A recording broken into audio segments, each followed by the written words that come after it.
अस्सलाम की वैल्यू इस तरह की प्रोडक्ट की जगह आप क्या लिखोगे, concentration of H positive ion, और हाइड्रोक्साइड आयन कहाँ पे लिखोगे। अस्सलाम वालेकुम dear student, welcome to I am chemist acid bases and salt का एक और टॉपिक पढ़ने वाले हैं, that is self ionization of water, the pH scale.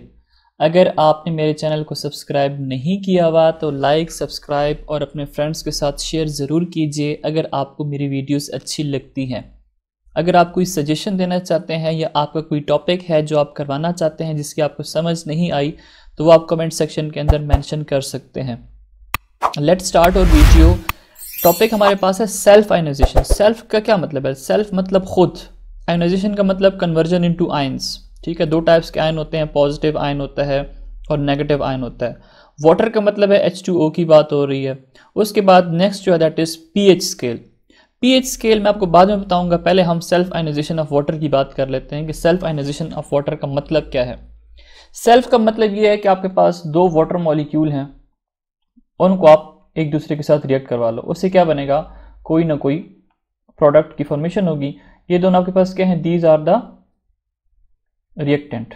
जब भी रिएक्टेंट कंबाइन होंगे तो आपके पास क्या बनते हैं, प्रोडक्ट्स की फॉर्मेशन होगी। अब अगर आप देखें यहाँ पे भी वाटर है, यहाँ पे भी आपके पास क्या है, वाटर है, तो यहाँ पे इस रिएक्शन को क्या कहते हो कि सेल्फ आयनाइजेशन। क्यों? क्योंकि अगर आप देखें तो आपके पास जब दो वाटर मॉलिक्यूल आपस में रिएक्ट करेंगे, ठीक है, this is a water molecule, this is also a water molecule, तो आपके पास बनते क्या हैं, दो टाइप्स के आयन बनते हैं। एक बनता है H3O पॉजिटिव जिसको आप क्या बोलते हो, हाइड्रोनियम आयन, और दूसरा OH नेगेटिव जिसके ऊपर नेगेटिव चार्ज होता है, एन आयन होता है, उसको आप बोलते हो हाइड्रो ऑक्साइड आयन। ठीक है, हम इसको ऐसे लिखते हैं ना, H3O पॉजिटिव, ये क्या है, दिस इज हाइड्रोनियम आयन, और ये आपके पास क्या है, केट आयन है। केट आयन मीन जिसके ऊपर पॉजिटिव चार्ज होता है। इसी तरह OH नेगेटिव आयन बनता है, और OH नेगेटिव को आप क्या बोलते हो, एन आयन बोलते हो। ठीक है, नेगेटिव चार्ज है। तो इसका मतलब है कि आपके पास वाटर मॉलिक्यूल है, उसने आपस में रिएक्ट किया, दो मॉलिक्यूल ऑफ वाटर ने आपस में रिएक्ट किया, उससे आपके पास क्या बन गए, दो टाइप्स के आयन बन गए। एक पॉजिटिव आयन बन गए जिसको आप केट आयन बोलते हो, एक नेगेटिव आयन बन गए जिसको एन आयन बोलते हो। एन आयन कौन सा बन रहा है, हाइड्रो ऑक्साइड बन रहा है, और केट आयन कौन सा बन रहा है, हाइड्रोनियम आयन की फॉर्मेशन हो रही है। इसको आप क्या कहते हो, this is known as self ionization of water. अब लास्ट जो आपको मैंने कॉन्सेप्ट्स पढ़ाए थे उसके हिसाब से वाटर जो है, ये बहुत इंपॉर्टेंट कॉन्सेप्ट है, उसके हिसाब से वाटर जो है that is amphoteric in nature. Water is amphoteric in nature. Amphoteric का मतलब ये है कि water have the property of acid as well as base, मतलब it can act as an acid, it can act as a base. ठीक है, proton देता भी है, प्रोटॉन लेता भी है। ठीक हो गया, प्रोटॉन देने वाला जो होता है उसको आप कहते हो एसिड। ठीक है, एसिड जो है प्रोटॉन डोनर है, और प्रोटॉन एक्सेप्टर क्या होता है, दैट इज बेस। ठीक है, ये आपने कॉन्सेप्ट जो है जहन में रखना है। तो वाटर की प्रॉपर्टी होती है कि ये प्रोटॉन डोनेट भी कर सकता है और ये प्रोटॉन एक्सेप्ट भी कर सकता है। अगर ये दोनों एट अ टाइम एक्ट कर सकते हैं, इसका मतलब है कि वाटर क्या है, वाटर की जो नेचर है वो हमारे पास क्या है, एम्फोटेरिक इन नेचर है। ठीक है, अब इसकी वजह क्या होती है, इसकी वजह ये होती है कि वाटर जो है बहुत ज़्यादा पोलर मॉलिक्यूल है। वाटर क्या है, water is highly polar molecule. अब पोलर क्यों है, ये भी आपके पास एक न्यू केमिस्ट्री है।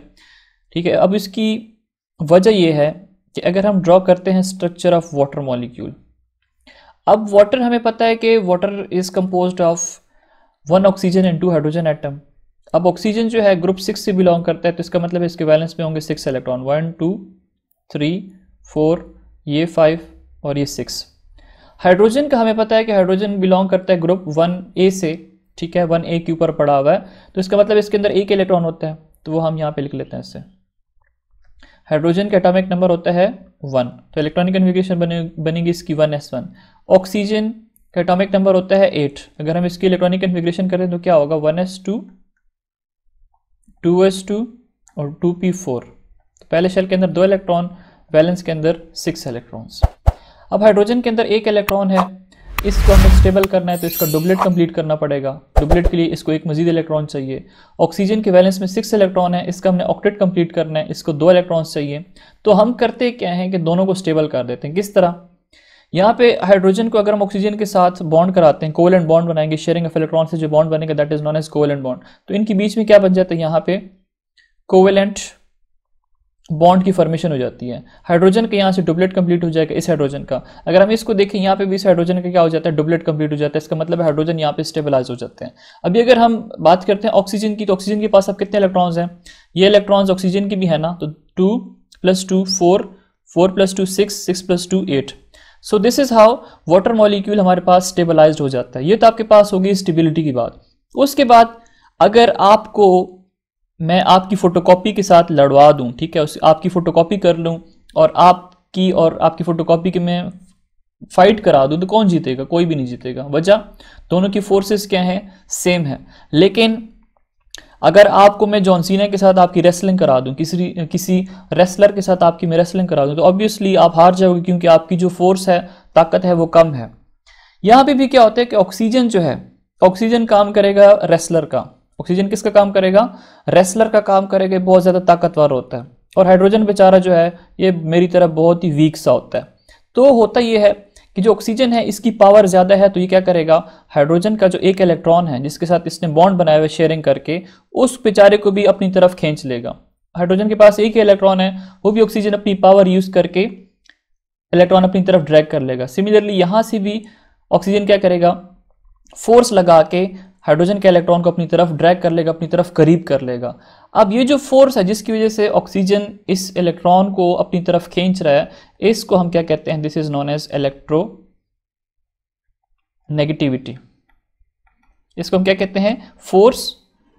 और ये कौन सी फोर्स है, that is electronegativity. Electronegativity क्या होती है कि जिसमें एक एटम जो कि ज्यादा पावरफुल होता है, जिसके पास ज्यादा फोर्स होती है, वो दूसरे एटम के इलेक्ट्रॉन को अपनी तरफ खींच लेता है। अब जैसे ही ये ऑक्सीजन जो है इलेक्ट्रॉन खींचेगा हाइड्रोजन के, तो हाइड्रोजन का जो इलेक्ट्रॉन होगा वो से दूर जाएगा ना, कंप्लीटली रिमूव नहीं होगा, लेकिन दूर जाएगा, तो इसके ऊपर चार्ज आ जाएगा पार्शियल पॉजिटिव। यहाँ पे भी चार्ज आ जाएगा पार्शियल पॉजिटिव। ऑक्सीजन इलेक्ट्रॉन ले रहा है, इसके ऊपर इलेक्ट्रॉन आ रहे हैं इसके करीब, तो इसके ऊपर चार्ज आ जाएगा पार्शियल नेगेटिव। अब अगर आप देखो तो इनके ऊपर क्या बन रहे हैं, पोल्स बन रहे हैं, पॉजिटिव पोल बन रहे हैं और नेगेटिव पोल बन रहे हैं। तो hence we can say that water molecule is highly polar. इसलिए इसने लिखा हुआ है कि वाटर मॉलिक्यूल क्या है, बहुत ज्यादा पोलर होता है। इसमें ऑक्सीजन की इलेक्ट्रोनेगेटिविटी ज्यादा होती है एज कंपेयर टू हाइड्रोजन, तो पोल्स क्रिएट हो जाते हैं, positive pole and partial negative poles. आगे, occasionally the collision between water molecules are energetic enough to transfer a proton from one water molecule to another। कहता है कि जब आप दो वाटर मॉलिक्यूल को करीब लेकर आते हो, उनको आपस में टकराते मतलब कोलिजन अगर आप कराते हो, उनको एक दूसरे के साथ रिएक्ट करा लेते हो, तो इनके पास इतनी एनर्जी होती है कि एक वाटर मॉलिक्यूल अपना प्रोटॉन जो है वो ट्रांसफर कर देता है दूसरे वाटर मॉलिक्यूल में। ठीक है, एक जो वाटर मॉलिक्यूल है वो क्या करता है, अपना प्रोटॉन ट्रांसफर कर देता है दूसरे के अंदर। देखें, ये आपके पास वाटर मॉलिक्यूल है H2O है ना, इसका ये प्रोटॉन जो है ये इसके लॉन पेयर के साथ आके अटैच हो जाता है, इसके लॉन पेयर के साथ आके अटैच हो जाता है, तो आपके पास बन जाता है OH3। ठीक है, OH3 या H3O हाइड्रोनियम आयन की फॉर्मेशन होती है। अब पीछे क्या रह जाएगा, OH जो है वो रह जाएगा। अब हम जब केमिस्ट्री में स्टूडेंट को कराते हैं तो कुछ इस तरह कराते हैं कि आपके पास होता यह है कि ये आपके पास एक वाटर मॉलिक्यूल है। ठीक है, इसका हम कलर चेंज कर लेते हैं ताकि हमें सही से नजर आए। वाटर के पास यहाँ पे दो लॉन पेयर हैं, क्यों है ये आपको मैंने अभी बता दिया। दूसरा वाटर मॉलिक्यूल है, अभी आपको मैंने क्या कहा है कि ये जो आपके पास है इसके ऊपर होता है पार्शियल पॉजिटिव चार्ज, यहाँ पे पार्शियल पॉजिटिव चार्ज होता है, ऑक्सीजन के ऊपर पार्शियल नेगेटिव चार्ज होता है। इसी तरह दूसरे वाटर में भी पार्शियल नेगेटिव चार्ज होगा, यहाँ पे पार्शियल पॉजिटिव चार्ज होगा। अब ये जो ऑक्सीजन है इसके पास क्या है, लॉन पेयर ऑफ इलेक्ट्रॉन्स हैं जो कि इसने शेयर नहीं किए हुए। ये क्या करेगा, इसके ऊपर चूंकि नेगेटिव चार्ज है, इलेक्ट्रॉन्स है, नेगेटिव चार्ज है, ये इस पॉजिटिव के ऊपर ऐसे अटैक कर लेगा। जैसे ही अटैक करेगा तो ये जो लॉन पेयर है ये इस प्रोटॉन को एब्स्ट्रैक्ट कर लेगा, प्रोटॉन को बाहर निकालेगा, और यहाँ पे जो हाइड्रोजन का इलेक्ट्रॉन है, ये हाइड्रोजन का इलेक्ट्रॉन है ना एक, और दूसरा यहाँ पे ऑक्सीजन का जिसकी वजह से बॉन्ड बना हुआ है, ये जो इलेक्ट्रॉन है हाइड्रोजन का ये शिफ्ट हो जाएगा किधर, ऑक्सीजन की तरफ। तो अब ऑक्सीजन की तरफ एक्स्ट्रा इलेक्ट्रॉन आ रहा है ना, किसका, हाइड्रोजन का इलेक्ट्रॉन आ रहा है। हाइड्रोजन बेचारा तो इधर कुछ भी नहीं उसके पास, वहां से उसने लॉन पेयर देके प्रोटॉन को बाहर निकाल दिया, तो आपके पास इसका स्ट्रक्चर कुछ इस तरह बन जाएगा OH। यहां से क्या बनेगा, बॉन्ड बनेगा, और इस बॉन्ड को हम क्या कहते हैं, this bond is known as coordinate covalent bond. इस बॉन्ड को हम क्या कहते हैं, कोऑर्डिनेट कोवेलेंट बॉन्ड। आपको टीचर ने बताया होगा, this bond is known as coordinate covalent bond, this is not covalent bond. Covalent bond में सिर्फ शेयरिंग होती है। कोऑर्डिनेट कोवेलेंट बॉन्ड में क्या होता है कि एक एटम सारा के सारा इलेक्ट्रॉन पेयर जो है दूसरे एटम को डोनेट कर देता है। अब इसके पास 2 लॉन पेयर थे, एक इसके पास रहेगा, दूसरी की वजह से इसने क्या कर दिया, हाइड्रोजन के साथ बॉन्ड बना लिया है। और यहाँ पे आप देख सकते हैं कि आपके पास क्या बन गया, H3। अब ऑक्सीजन अपने लॉन पेयर यूज किया है तो इसके ऊपर चार्ज क्या होगा, पॉजिटिव आएगा। याद रखें ऑक्सीजन सिर्फ 2 बॉन्ड बना सकते हैं, तीसरा बनाएंगे तो उसके ऊपर चार्ज पॉजिटिव होगा, ये हमेशा आपने याद रखना है। नेक्स्ट आपके पास क्या बनेगा, ये इलेक्ट्रॉन शिफ्ट होगा ऑक्सीजन की तरफ, तो ऑक्सीजन के ऊपर क्या आ जाएगा, नेगेटिव चार्ज आ जाएगा और इसके साथ एक हाइड्रोजन अटैच्ड है, तो आपके पास ये OH नेगेटिव की फॉर्म में दूसरा आयन बन जाएगा, जिसको आप हाइड्रो ऑक्साइड आयन कहते हो। This is known as hydroxide ion. और ये जो है H3O positive, this is known as hydronium ion. तो आपके पास 2 टाइप की आयन्स होंगे। जब आप 2 वाटर मॉलिक्यूल को आपस में इंटरेक्ट कराएंगे, उनकी कोलिजन करवाएंगे, तो आपके पास 2 टाइप के आयन्स प्रोड्यूस होंगे। A water molecule that donate or loses a proton becomes a negatively charged hydroxide ion। अब ये वाटर मॉलिक्यूल अपना प्रोटॉन दे रहा है, अगर दे रहा है उसके बाद पीछे OH रह जाएगा और OH के ऊपर चार्ज क्या होगा, नेगेटिव चार्ज होगा, ये आपको बता रहा है। The other water molecule which gain electron or accept the proton becomes positively charged hydronium ion। अब ये वाटर मॉलिक्यूल प्रोटॉन एक्सेप्टर है, तो ये आपके पास इसके ऊपर चार्ज क्या आ जाएगा, इसके ऊपर पॉजिटिव चार्ज आ जाएगा। ये चीज आपको समझा रहा है। यहाँ पे स्क्वायर ब्रैकेट है, स्क्वायर ब्रैकेट के ऊपर एज अ होल क्या है, पॉजिटिव चार्ज है। ये हाइड्रोक्साइड आयन है, हाइड्रोक्साइड आयन के ऊपर एज अ होल क्या है, नेगेटिव चार्ज होता है। This reaction can be written as, अब इसको इसने अलग करके वाटर लिखा हुआ है, आप इसको कंबाइन करके 2 मॉलिक्यूल ऑफ वाटर लिख लें। 2 मॉलिक्यूल ऑफ वाटर एक दूसरे के साथ कोलाइड होंगे तो आपके पास क्या बनेगा, हाइड्रोनियम आयन बनेगा, और दूसरा आपके पास क्या बनेगा, हाइड्रो ऑक्साइड आयन की फॉर्मेशन बनेगी। The reaction in which 2 water molecules produce ions is called self-ionization or auto-ionization of water। अब वो रिएक्शन जिसके अंदर 2 वाटर मॉलिक्यूल आपस में इंटरेक्ट करते हैं, उसके बाद आपके पास पॉजिटिव और नेगेटिव आयंस बनते हैं, this is known as self ionization of water, या इसको हम ऑटो आयनाइजेशन ऑफ वाटर भी कहते हैं। अगर आपके पास SLO बेस्ड पेपर आता है, अगर आपके पास सेल्फ आयनाइजेशन की जगह पे वो ऑटो दे देता है, तो आपने इसके अंदर कंफ्यूज बिल्कुल भी नहीं होना। This reaction can also be written as a simple ionization of water. अगर आपके पास एक वाटर मॉलिक्यूल है, ठीक है, हम यहाँ पे लिख लेते हैं ये, दिस इज वाटर मॉलिक्यूल। अब यहाँ पे क्या होते हैं, 2 लॉन पेयर ऑफ इलेक्ट्रॉन्स होते हैं। अगर हम यूँ करते हैं कि इनको ब्रेक कर देते हैं, अब ऑक्सीजन क्या है, ज़्यादा इलेक्ट्रोनेगेटिव है, तो इलेक्ट्रॉन पेयर जो है वो अपनी तरफ खींचेगा इलेक्ट्रॉन। अगर इसको हम इलेक्ट्रॉन को इधर शिफ्ट कर लेते हैं तो हाइड्रोजन के पास क्या रह जाएगा, कुछ भी नहीं। जैसे आप पढ़ते हो ना कि सोडियम है, सोडियम इलेक्ट्रॉन डोनेट करते हैं तो इसके ऊपर पॉजिटिव 1 चार्ज आता है, ठीक है। इसने क्या किया, इलेक्ट्रॉन डोनेट किया, इलेक्ट्रॉन लूज किया, सॉरी इलेक्ट्रॉन इसने क्या किया, लूज किया, दूसरे एटम को दे दिया, तो ये आपके पास क्या बनेगा, इसके ऊपर पॉजिटिव 1 चार्ज आएगा। हाइड्रोजन है, अब हाइड्रोजन अगर इलेक्ट्रॉन डोनेट कर देगा तो इसके ऊपर चार्ज क्या होगा, पॉजिटिव 1। तो सिमिलरली अगर ये हाइड्रोजन का जो इलेक्ट्रॉन है, एक इलेक्ट्रॉन होता है इसके पास, अगर वो भी ऑक्सीजन ले लेगा तो हाइड्रोजन के ऊपर चार्ज क्या होगा, पॉजिटिव, इसलिए देखिए यहाँ पे H पॉजिटिव होगा। अब ये ऑक्सीजन की तरफ ये इलेक्ट्रॉन भी मूव कर रहा है, ठीक है, हाइड्रोजन का, तो ऑक्सीजन के ऊपर क्या आ जाएगा, नेगेटिव चार्ज आ जाएगा।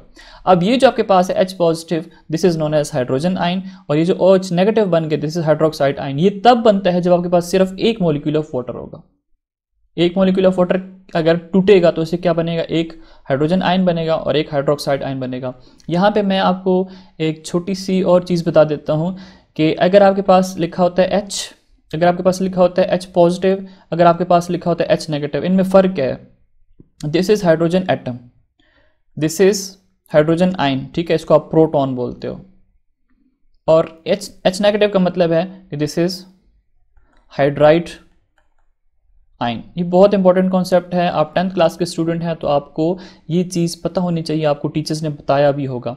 अब हाइड्रोजन के अंदर 1 इलेक्ट्रॉन होता है, प्रोटॉन के अंदर 0 इलेक्ट्रॉन्स होते हैं, हाइड्राइड आयन के अंदर 2 इलेक्ट्रॉन होते हैं। नेगेटिव 1 का मतलब है कि इसने एक इलेक्ट्रॉन किसी और से लिया होगा, एक इसके पास अपना होता है, एक और लिया हुआ है, तो इसके ऊपर नेगेटिव 1 चार्ज आएगा, इसके 2 इलेक्ट्रॉन्स है। H पॉजिटिव का मतलब है इसके पास 1 इलेक्ट्रॉन था बेचारा, वो भी इसने लूज किया हुआ है, तो 0 इलेक्ट्रॉन्स। H का मतलब है एटॉमिक फॉर्म में है, तो एटॉमिक फॉर्म में इसका एटॉमिक नंबर क्या होता है, 1, इसका मतलब इसके पास 1 इलेक्ट्रॉन है। ये एक इंपॉर्टेंट इन्फॉर्मेशन है, आई होप सो आपको अच्छी लगी होगी। आगे चलते हैं। Water is a weak electrolyte. Water क्या है, कहता है कि वाटर जो है वीक इलेक्ट्रोलाइट है। वीक इलेक्ट्रोलाइट का मतलब है कि इलेक्ट्रिसिटी इतनी इजीली कंडक्ट नहीं कर सकता। The self ionization of water occurs to a very small extent. अब अगर सेल्फ आयनाइजेशन हम पढ़ रहे हैं, वाटर को आप ट्रीट कराओगे तो हाइड्रोनियम आयन और आपके पास क्या बनेगा, हाइड्रोक्साइड आयन बनेगा, बनता तो है, लेकिन वो बहुत ज़्यादा वीक इलेक्ट्रोलाइट है, उसके आप इजीली जो है सेल्फ आयनाइजेशन नहीं कर सकते, अगर होती भी है तो बहुत कम हद तक होती है, very small extent. At 25 degree centigrade, the experimentally determined concentration of proton ion and hydroxide ion is as follow. अब यहाँ पे जब रूम टेम्परेचर कितना होता है 25 डिग्री सेंटीग्रेड पे जब एक्सपेरिमेंट किया गया, तो एक्सपेरिमेंट के बाद साइंटिस्ट के पास, केमिस्ट के पास कुछ वैल्यूज आई जो कि आपके पास क्या है यहाँ पे गिवन है। साइंटिस्ट ने देखा कि रूम टेम्परेचर पे नंबर ऑफ प्रोटॉन कंसंट्रेशन और हाइड्रोक्साइड आयन कंसंट्रेशन इक्वल होती है। इसका मतलब ये है अगर आपके पास वाटर मॉलिक्यूल टूटता है, वाटर मॉलिक्यूल क्या होता है, टूटता है, इलेक्ट्रॉन इधर शिफ्ट होगा तो यहाँ पे H पॉजिटिव बाहर निकलेगा और पीछे क्या बनेगा, हाइड्रोक्साइड आयन बनेगा। तो रूम टेम्परेचर पे 25 डिग्री सेंटीग्रेड पे अगर आप इस एक्सपेरिमेंट को कैरीड आउट करते हो तो साइंटिस्ट ने देखा कि ये जो प्रोटॉन है और हाइड्रोक्साइड आयन, इनकी कंसंट्रेशन क्या होती है, दोनों इक्वल होती है। ठीक है, OH positive, OH negative one और H पॉजिटिव आयन, इन दोनों की कंसंट्रेशन क्या होती है, दोनों की इक्वल होती है। और जब इसको मेयर की गई, स्केल लिया गया, ठीक है, इसको जब फाइंड आउट किया गया, साइंटिस्ट ने देखा इन दोनों की वैल्यू कितनी होती है, 1 × 10⁻⁻⁷ मोलर। अब ये मोलर क्या है, molar is the unit of molarity. Molar is the unit of molarity, आप लोगों ने क्लास 9 में मोलैरिटी पढ़ी थी, ठीक है, कंसंट्रेशन यूनिट्स में। तो ये वो कैपिटल M जो है मोलैरिटी को शो करता है। तो ये आपके पास एक स्टैंडर्ड वैल्यू है जिसको आप लोगों ने याद करना है कि अगर आपके पास वाटर मॉलिक्यूल 25 डिग्री सेंटीग्रेड पे आप उसको एक्सपेरिमेंट करते हो तो आपके पास क्या बनेगा, कंसंट्रेशन आएगी प्रोटॉन की, आपके पास कंसंट्रेशन आएगी हाइड्रोक्साइड आयन की, जो कि दोनों की कितनी होगी, प्रोटॉन भी 1 × 10⁻⁷ मोलर होगा और हाइड्रोक्साइड आयन भी कितना होगा, वो भी 1 × 10⁻⁷ मोलर होगा। अब ये वैल्यूज हैं एक्सपेरिमेंटली, तो इनको आपने क्या करना है, याद करना है। अगर आपने लिखना है इक्विलिब्रियम कांस्टेंट की वैल्यू, चैप्टर नंबर 1 में मैंने आपको कराया था कि Kc की वैल्यू आप लिखते हो, Kc is equal to concentration of product divide by concentration of reactant. अगर हम वाटर के लिए लिखते हैं तो वाटर आपके पास आयनाइज होता है तो आपके क्या बनता है, H पॉजिटिव और OH नेगेटिव आयन बनता है। ये H2O क्या है, दिस इज द रिएक्टेंट, और H और OH क्या है, दीज आर द प्रोडक्ट। अब इसकी Kc की वैल्यू इस तरह की, प्रोडक्ट की जगह आप क्या लिखोगे, concentration of H positive ion, और हाइड्रोक्साइड आयन कहां पे लिखोगे, ये आपके पास क्या है, सेकंड प्रोडक्ट है। और रिएक्टेंट क्या है, रिएक्टेंट यहाँ पे वाटर है तो आप यहाँ पे क्या लिखते हैं, H2O। This is how you can write the Kc expression for ionization of water, जब वाटर आयनाइज होगा। आगे क्या लिखता है, कहता है कि वाटर जो है ना, it is a weak electrolyte. Weak electrolyte का मतलब है कि इसकी आयनाइजेशन इतनी इजीली नहीं होती, इसकी कंसंट्रेशन बहुत ज्यादा कांस्टेंट रहती है। ठीक है, जब कभी आयनाइज होगा तो इसकी कंसंट्रेशन ऑलमोस्ट कांस्टेंट रहती है। मतलब हम कहते हैं कि आयंस बन तो रहे हैं, H पॉजिटिव और OH नेगेटिव आयंस की फॉर्मेशन तो हो रही है, लेकिन बहुत ज़्यादा कम हो रही है। तो हम क्या कहेंगे कि वाटर की जो कंसंट्रेशन है वो कांस्टेंट रहती है। तो हम Kc के साथ वाटर को यहाँ पे मल्टीप्लाई कर दें। देखें यहाँ पे अगर आप देखो तो वाटर डिवीजन में है, उधर जाके क्या हो जाएगा, मल्टीप्लीकेशन में हम लिखेंगे Kc multiply by water is equal to concentration of proton और कंसंट्रेशन ऑफ हाइड्रोक्साइड आयन। इस स्टेप में किया क्या है, सिर्फ वाटर को इधर आप मल्टीप्लाई कर दें। नेक्स्ट स्टेप में याद रखें कि जब कभी आप Kc को मल्टीप्लाई करेंगे कंसंट्रेशन ऑफ वाटर के साथ तो ये एक और कांस्टेंट की इक्वल होता है, that is known as Kw। ये किसकी इक्वल होता है, Kw के। तो हम Kc मल्टीप्लाई बाय वाटर, इसकी जगह पे हम क्या लिख देते हैं, Kw, और ये एज सच ही रहेगा। अब ये Kw क्या है, Kw एक और कांस्टेंट है जिसको आप कहते हो ionization constant of water.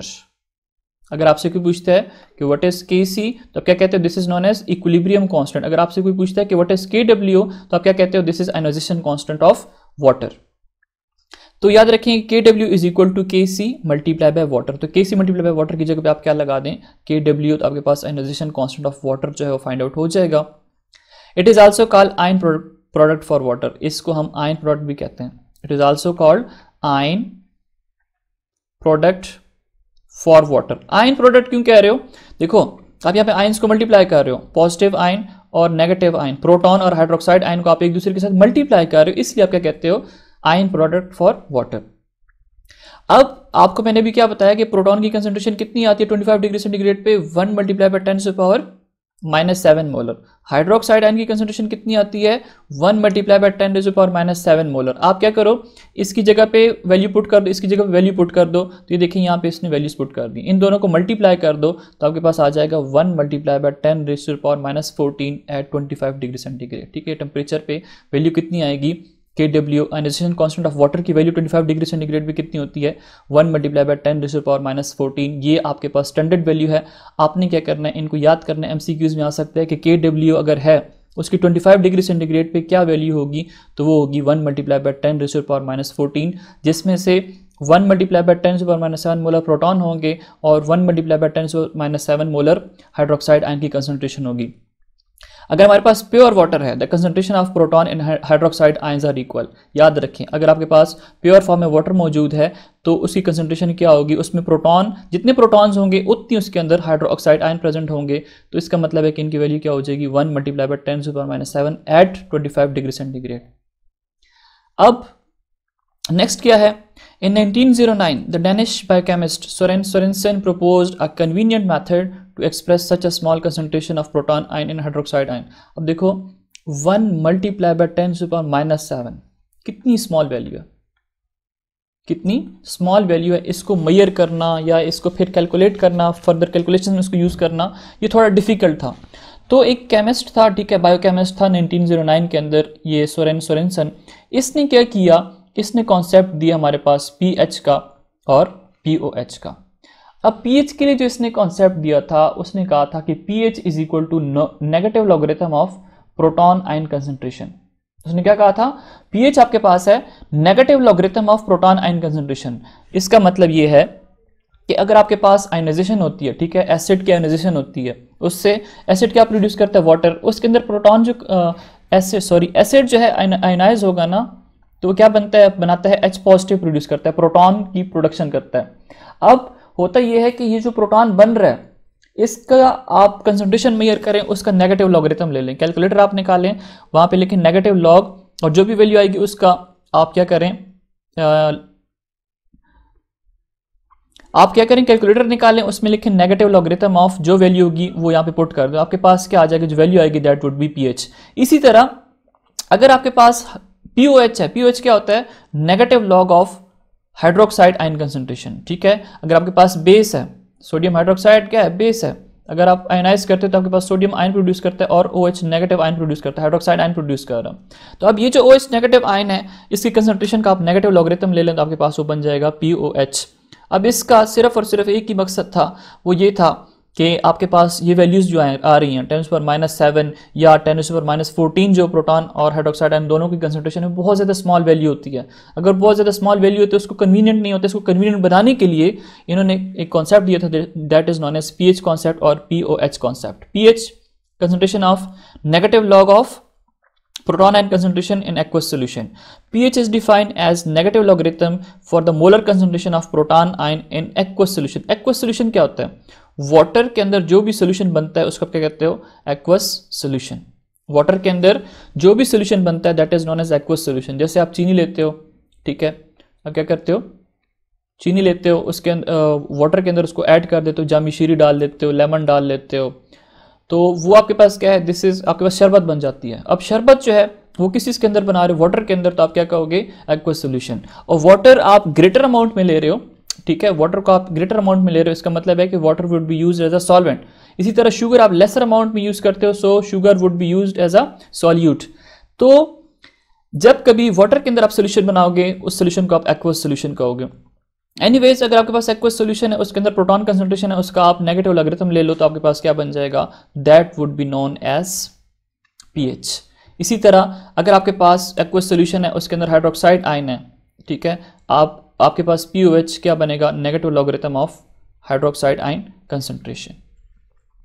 For pure water at 25 degree centigrade proton की वैल्यू कितनी आती है, 1 मल्टीप्लाई बाय 10⁻⁷ मोलर। इसी तरह हाइड्रोक्साइड आयन की भी इतनी ही वैल्यू आती है। तो पीएच जो होगा वो क्या होगा, pH is equal to negative logarithm of 1 multiply by 10⁻⁷, तो वैल्यू आपके पास क्या आएगी, 7 आएगी। अब ये जो आपके पास सारा कुछ आप पढ़ रहे हो, इसकी वजह क्या है, इसकी वजह यह है कि हमारे पास एक वैल्यू आती है 0, रेंज है 0, 7 और 14। अब याद रखें इस चीज़ को, अगर आपके पास कोई वैल्यू 0 से लेस आती है तब क्या होगा, और याद रखें अगर आपके पास कोई वैल्यू 7 से लेस आती है या 7 से ग्रेटर आती है तो उनको आप क्या कहते हो, अगर 0 से 7 तक की बात करते हैं तो वो सब्सटेंसेस क्या होंगी, एसिडिक इन नेचर होंगी, और 7 से ग्रेटर होंगी वैल्यू पीएच की, पीओएच की, तो क्या होगी, बेस होगी, और एग्जैक्टली 7 पे कोई वैल्यू आएगी तो वो क्या होगी, न्यूट्रल। अब जैसे इन केस ऑफ वाटर हम क्या कहते हैं, प्रोटॉन आयन की कंसंट्रेशन कितनी है, 1 मल्टीप्लाई बाय 10⁻⁷ मोलर। अब अगर मैं इसका पीएच फाइंड आउट करूंगा तो मैं करूंगा क्या, pH is equal to negative logarithm of proton ion concentration. अब pH is equal to negative log 1 multiply by 10⁻⁷, तो पीएच इज इक्वल टू 7। अब इसका वाटर का कितना पीएच आ रहा है, 7 आ रहा है प्रोटॉन की वजह से, तो हम क्या कहते हैं कि वाटर, प्योर वाटर क्या है, वो न्यूट्रल है। प्योर वाटर क्या है, प्योर वाटर का पीएच 7 है, तो प्योर वाटर न्यूट्रल है, ना वो एसिडिक है ना वो बेसिक है। अगर आपके पास कोई सब्सटेंस है, उसका पीएच जो है वो 5 है, तो आप क्या कहोगे, 5 इज लेस देन 7 ना, तो आप क्या कहोगे कि ये जो सब्सटेंस है ये एसिडिक होगा।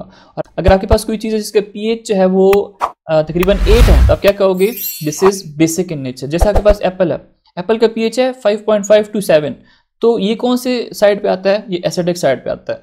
ब्रॉड बीन, आपके पास इसका पीएच है 6.5 to 7, ये भी एसिडिक इन नेचर है। कैरेट है 6 to 7.5, ये भी इसकी जो नेचर है ना वो इन बिटवीन एसिडिक और न्यूट्रल होती है, लेकिन आप इसको क्या कहते हो, कैटेगराइज कहाँ पे करते हो, एसिडिक नेचर इनकी।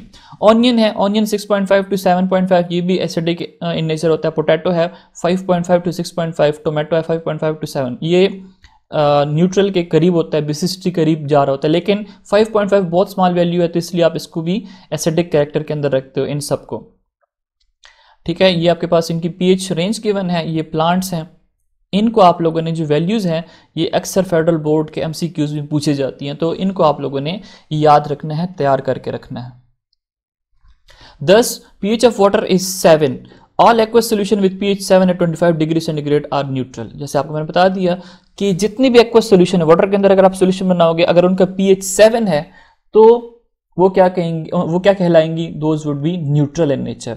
If pH is less than 7, अगर pH लेस देन 7 है, solution becomes acidic. If proton ion increases and hydroxide ion decreases. ठीक है, अगर आपके पास एक स्पीशी है, उसके अंदर H positive is equal to OH negative, तो अब ये स्पीशी क्या होगी, this would be neutral in nature, ये क्या होगी, न्यूट्रल होगी।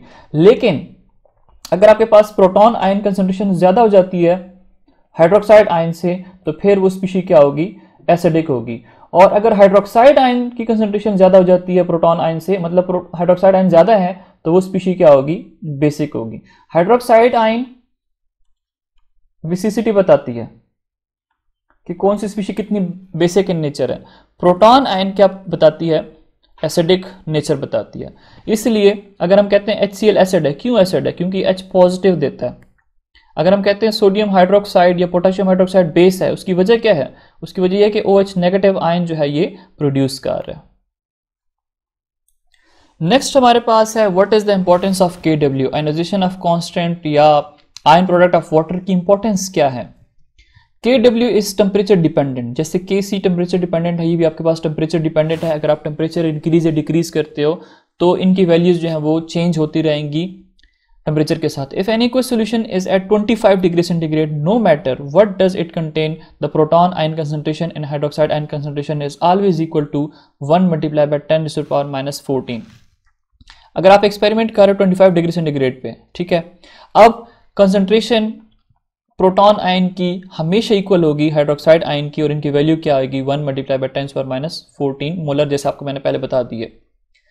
This means that if proton ion increases, the hydroxide ion must decrease so that the product of 2 is still 1 multiplied by 10⁻⁻14। कहता है कि अगर 25 डिग्री सेंटीग्रेड पे आप टेम्परेचर कोई एक्सपेरिमेंट करते हो, तो अगर प्रोटॉन आयन की कंसंट्रेशन आपके पास इंक्रीज होती है, ठीक है, तो हाइड्रोक्साइड आयन की डिक्रीज होनी चाहिए, क्योंकि अगर इन दोनों के बीच में बैलेंस होगा तब क्या होगी, यही वैल्यू स्टैंडर्ड रहेगी। जैसे आप फॉर एग्जांपल बैठते हो सीसा के ऊपर, अब सीसा के ऊपर है, ये बंदा ऐसे बैठा हुआ है, इधर ये बैठा हुआ है, तो ये क्या है, यहाँ पे बैलेंसिंग आ रही है, ठीक है। अब अगर इनके अंदर एक में फर्क आएगा तो दूसरे को ऑटोमेटिकली उसके साथ चेंज होना पड़ेगा। तो अगर आपके पास प्रोटॉन आयन कंसंट्रेशन ज्यादा होती है तो एसिडिटी की तरफ जाएगा, तो ये जो है आपके पास हाइड्रोक्साइड आयन, इसको कम होना पड़ेगा। तो उसकी वजह से प्रोडक्ट जो होगा इन दोनों का वो आएगा 1 multiply by 10⁻⁻14। What will happen if hydroxide ion increases, अगर हाइड्रोक्साइड आयन इंक्रीज हो जाएगा तो फिर वो बेसिक कैरेक्टर की तरफ चला जाएगा। ये आपको मैंने पहले बता दिया, प्रोटॉन और हाइड्रोक्साइड आयन की कंसंट्रेशन एक दूसरे की इक्वल होगी तो सोल्यूशन क्या होगा, न्यूट्रल होगा। इसी तरह अगर प्रोटॉन आयन कंसंट्रेशन इससे बढ़ जाता है तो सोल्यूशन एसिडिक हो जाता है, और अगर हाइड्रोक्साइड प्रोटॉन आयन कंसंट्रेशन इस वैल्यू से लेस आ जाता है तो हाइड्रोक्साइड आयन ज़्यादा हो जाएंगे, तो फिर क्या होगा, ये बेसिक होगा। यहाँ पे हाइड्रोक्साइड आयन क्या होंगे, ग्रेटर अमाउंट में होंगे, यहाँ पे H positive ion greater amount में होंगे, यहाँ पे H positive would be equal to OH negative ion. If pH is greater than 7 solution is basic, जैसे अभी आपको मैंने बता दिया है 0, 7, 14। 7 से अबव है तो बेसिक, 7 से बिलो है तो एसिडिक, एग्जैक्टली 7 पे क्या है, न्यूट्रल होती हैं। If pH is greater than 7 solution is basic, as solution becomes basic hydroxide ion increases, जैसे आपको मैंने बता दिया हाइड्रोक्साइड आयन की वजह से क्या होगा, सोल्यूशन बेसिक होगा, and proton ion decreases. If pH is less than 7 the solution acidic, as solution become acidic proton ion concentration increases and hydroxide ion decreases. तो ये था आपके पास सेल्फ आयनाइजेशन ऑफ वाटर। यहाँ पे कुछ pH की वैल्यूज़ गिवन है और डिफरेंट कलर्स हैं, वहाँ से आप देख सकते हैं। ये आपके पास होता है pH पेपर का, ठीक है, दिस इज pH पेपर है, और pH पेपर को हम यूज़ करते हैं to find out the pH of any substance. ये डिफरेंट कलर उसके ऊपर होते हैं, ठीक है, उसको फिर हम मैच करते हैं और उसी हिसाब से हम बताते हैं कि फ़लाँ चीज़ जो है उसका pH इतना है, ठीक है। अगर आपके फॉर एग्जाम्पल ब्राउन कलर में आ जाता है तो ये आपके पास क्या है, एसिडिक इन नेचर है। इसी तरह आप डिफरेंट कलर को देख सकते हैं, यहाँ पे यूरिन का है, यूरिन का ये ग्रीनिश सा कलर आएगा तो इसका मतलब है कि हमारे पास pH इसका कितना है, 6 है। और प्योर वाटर का ये कलर होगा, प्योर वाटर क्या होता है, न्यूट्रल इन नेचर होता है, इसलिए इसका pH क्या है, 7 है। इसी तरह आप जाते हैं नीचे, लिक्विड ड्रेन क्लीनर, जैसे आपके पास बेस है सोडियम हाइड्रोक्साइड, इसका क्या होता है, pH बहुत ज़्यादा होता है, 14 के अराउंड होता है, ठीक है। तो इसका मतलब है कि ये सोडियम हाइड्रोक्साइड क्या है, this is basic in nature. So student, ये तो था आपके पास सेल्फ आयनाइजेशन ऑफ वाटर। अगर आपका कोई सवाल है, कोई चीज़ आपको समझ नहीं आई तो आप कमेंट सेक्शन के अंदर पूछ सकते हैं। Thanks for watching and stay connected with I am chemist.